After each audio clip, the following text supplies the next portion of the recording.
এক গাধা আর এক কুকুর একসাথে রাস্তা দিয়ে হাঁটছিল। গাধার হাঁটতে একটু কষ্ট হচ্ছিল।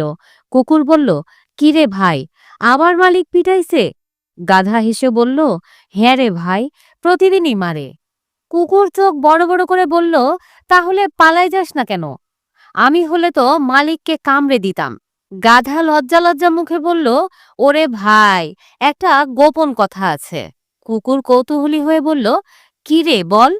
গাধা বলল, আমার মালিকের একটা মেয়ে আছে না, সুন্দরী, যেন পরীর মতো। যখনই মেয়েটা পড়তে বসে না, মালিক বলে, দেখ পড়, নয়তো একদিন এই গাধার সাথেই তোকে বিয়ে দিয়ে দেব। গাধা খুশিতে আত্মহারা হয়ে যায়। গাধা বলল, ভাইরে কুকুর, তুই বুঝবি না, আমি ওর জন্য এত অত্যাচার সহ্য করছি। একদিন না একদিন মালিকের হুঁশ ফিরবে, আর তখনই আমি হব মালিকের জামাই। কুকুর হেসে বলল, তুই তো দেখি গাধা না, প্রেমে পড়ে একেবারে গাধামির চূড়ায় পৌঁছে গেছিস।